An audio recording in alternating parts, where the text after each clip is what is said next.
Okay. So, welcome sa aking Sinex guide for ROC. Sa guide na ito ay babahagi ko yung build ko, progression, gears, card setup, and tips na makakatulong sa inyo para mapalakas din yung Sinex nyo.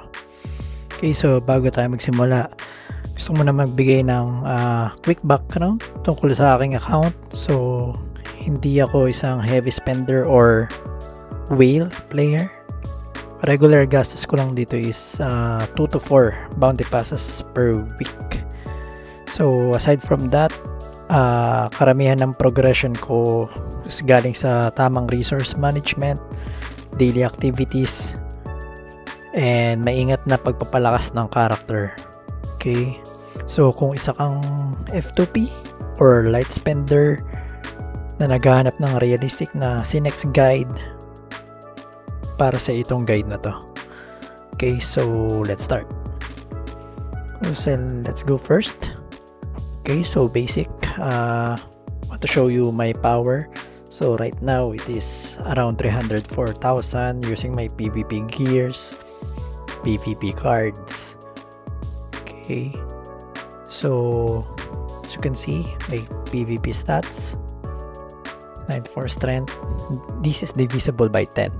Okay, you know why? Because naka Nile Rose ako. Okay, so may additional attack yun, divisible by 10. Okay, so 85 agi, 41 bit for survivability, and 16 luck. Okay, show you bakit 16 lang to. Okay, so yeah, as you can see, piatak ko 9 to 80 self buffs. Also PDEF to 886, Raw is to 766, MDEF 930, Raw 858. Okay, so attack speed is only 327. Actually hindi naman importante yan sa GT build. Okay, once na ma-reach na yung pinaka minimum na GCD nung Grimtooth without that Bard buff, yung double magic string, around 0.4 or 0.5 na GT, it's enough. Hindi mo na kailangan i-pump yung IG mo. So 99 IG is a waste actually. Okay, so yeah, crit is 220. As you can see, luck 16 plus 80, around 96. And then crit ko is 220. So guys, try nyo i-reach yan 220, or kung kaya nyo pa i-pump yan, much better. Pero for me, 220 is enough. Pag may gloria ng priest, nagiging 240 yan. Okay, so crit damage is 32%, P damage ko around 109%. Okay, ignore PDEF ko. As you can see, 2,248. And then, yeah, ito lang pala guys, the PvP damage reduction and also PvP damage bonus. You can see it's around 2,241 and 2,248. For me, importante na yan. If you are PvP player, kailangan nyo na din i-pump yan. Maging balance kayo, aside from pumping DPS or yung attack nyo, aside from pumping lang yung attack nyo, attack nyo or M attack nyo, or kung nagpo-focus kayo sa PDEF, MDEF, okay lang yun kung support kayo.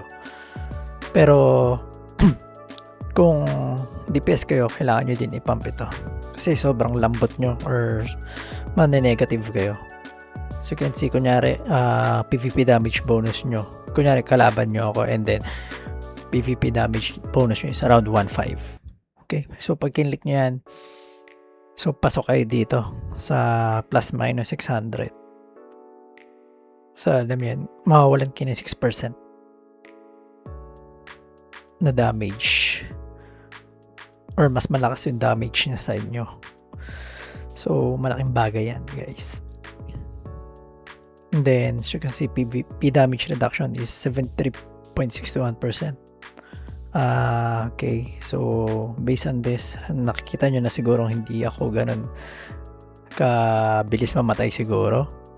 Hindi ko sure, aside from Kopit, yung mga kalaban or whale na may mga MVP cards. Yeah, so ito quick lang for P-attack, M-attack. Okay. So, yan. Basically, ito yung stats ko. Okay. So, let's go to, yeah. I think first muna natin is yung gears. Yeah. Okay. So, I think let's start with yeah, explain it first to. Ito yung sinasabi ko kanina sa stats ko. Ayun, divisible by 10 yung STR. So, for every 10 points na STR, additional plus 4 attack. I think okay din yan na i-maximize kasi sayang naman kung may mutal yung yung STR nyo. So yun. So ito yung equipments ko sa ngayon. So let's go to enchants. Okay, so sa PvP enchants ko, ito PvP 3. Hindi ako makaswerte ng PvP 4 eh.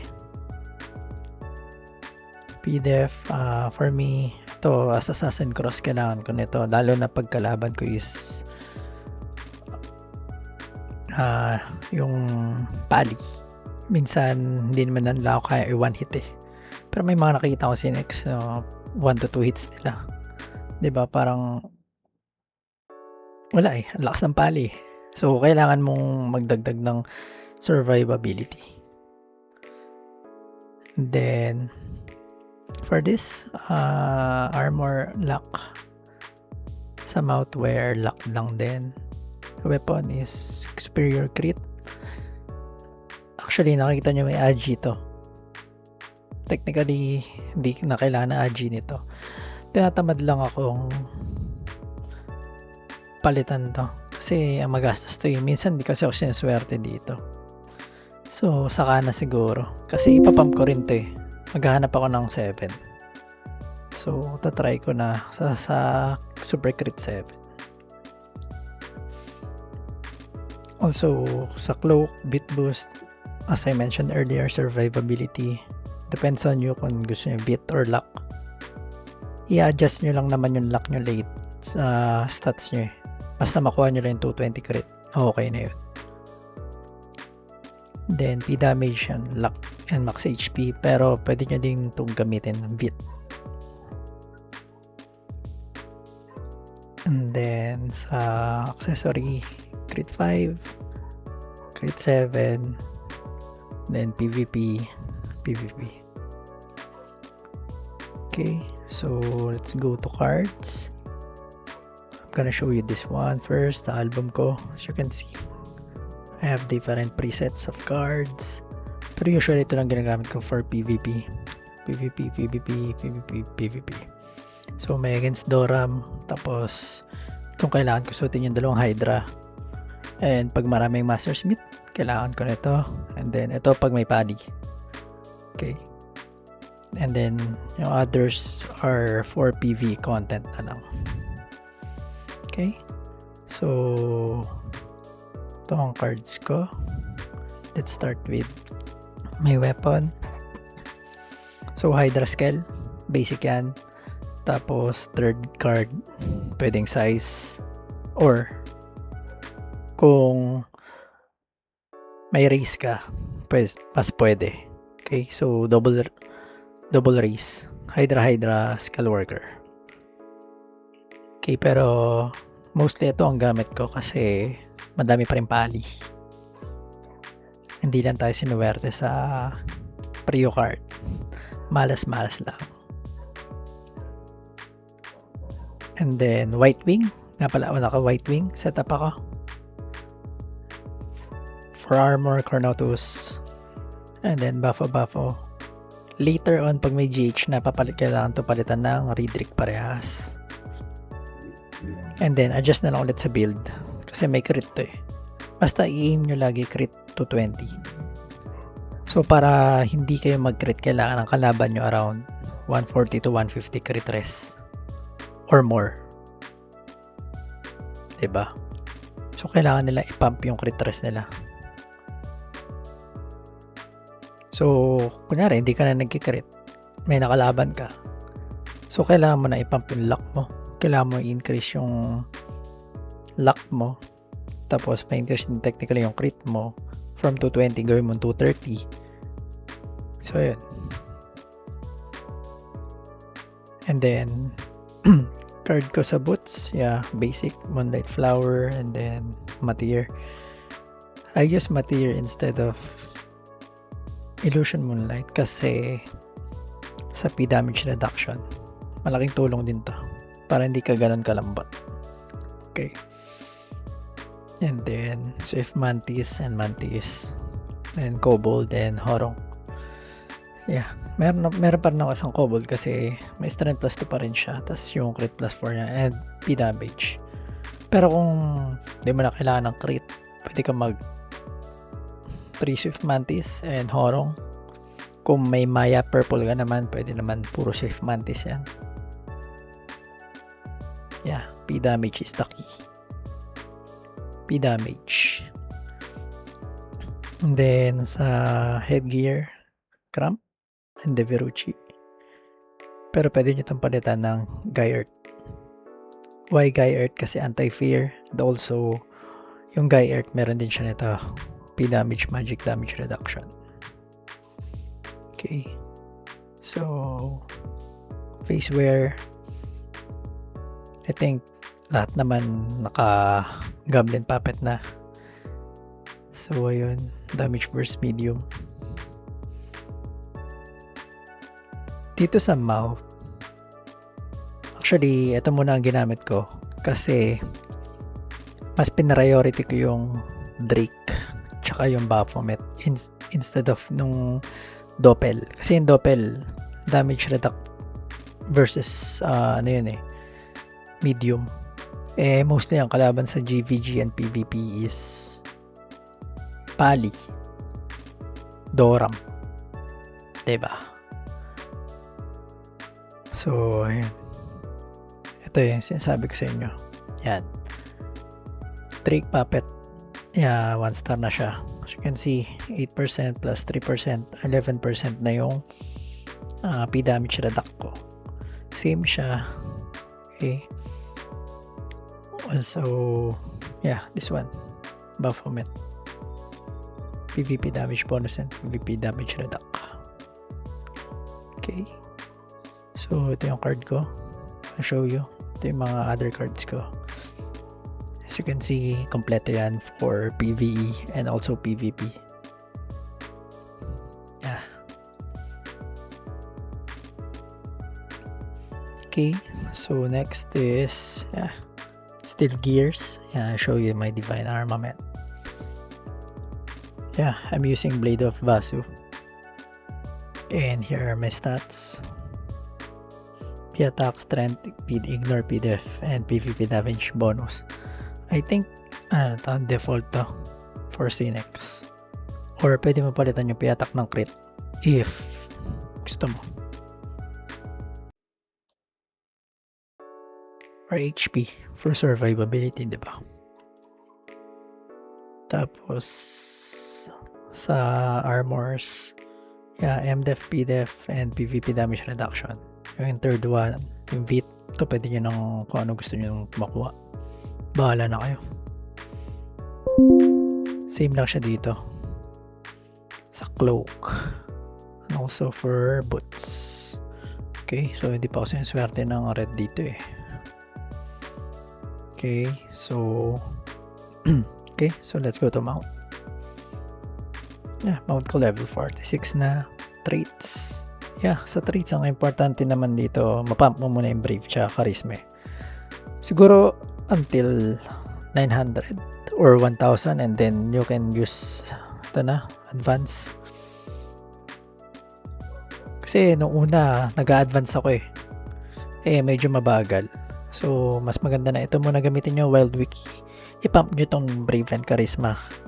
Kung Assassin Cross kayo, i-pump nyo until 900 to 1,000 before you pump these 3. In order to pump these 3, kailangan nyo na nito para ma-balance. Kasi technically mahahabol yan eh.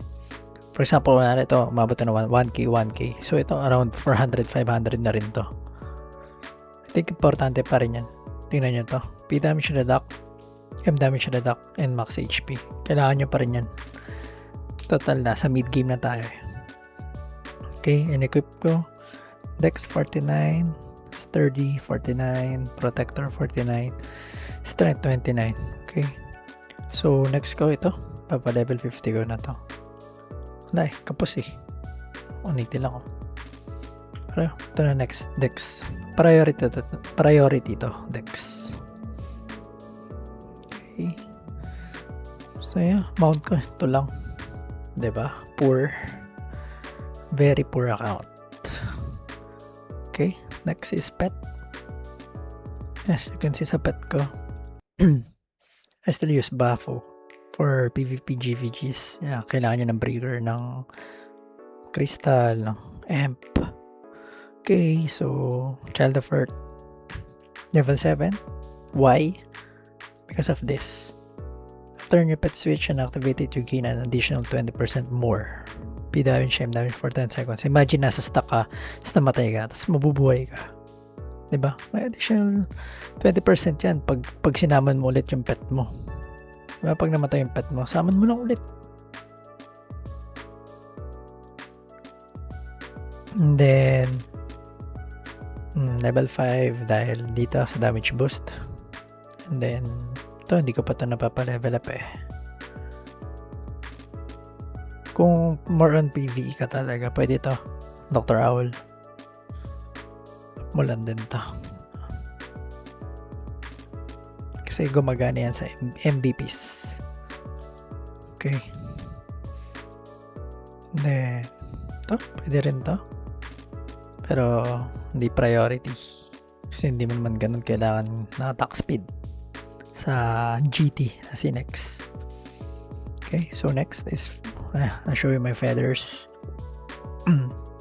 Yeah, for my feathers, as you can see, it's PvE and PvP because I use the same for PvE and PvP.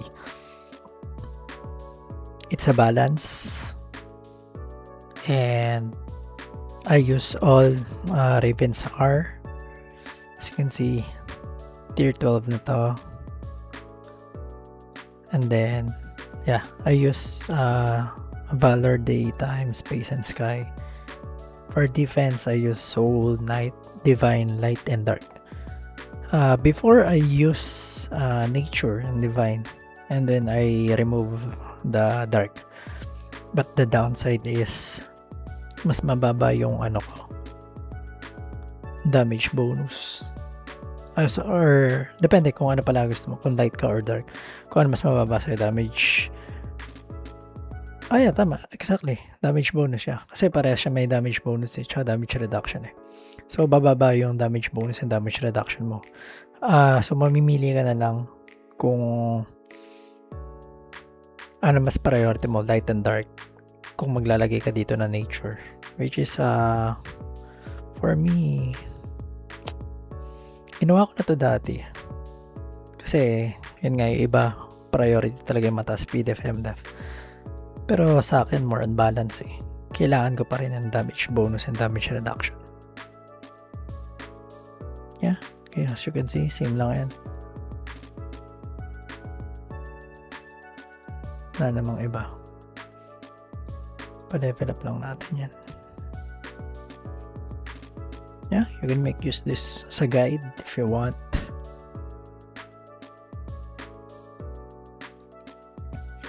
Okay, next is medals. As you can see, 60, 60, 34, 10 lang. Hindi kasi whale. Anyway. Yeah, I already showed you my Divine Armament. And maybe I could show you my card. I already showed it to you. Yeah, my card album. As you can see, whenever I have cards. I collected it. Yeah. Maybe we can focus on the illusions. For the illusion, priorities. This one. Drake, Prio, Orkiro. Yeah, Baphomet for additional P attack. And then, kung madami ka pa extra, kuha ka nito, P damage reduction. And then, ito, Moonlight.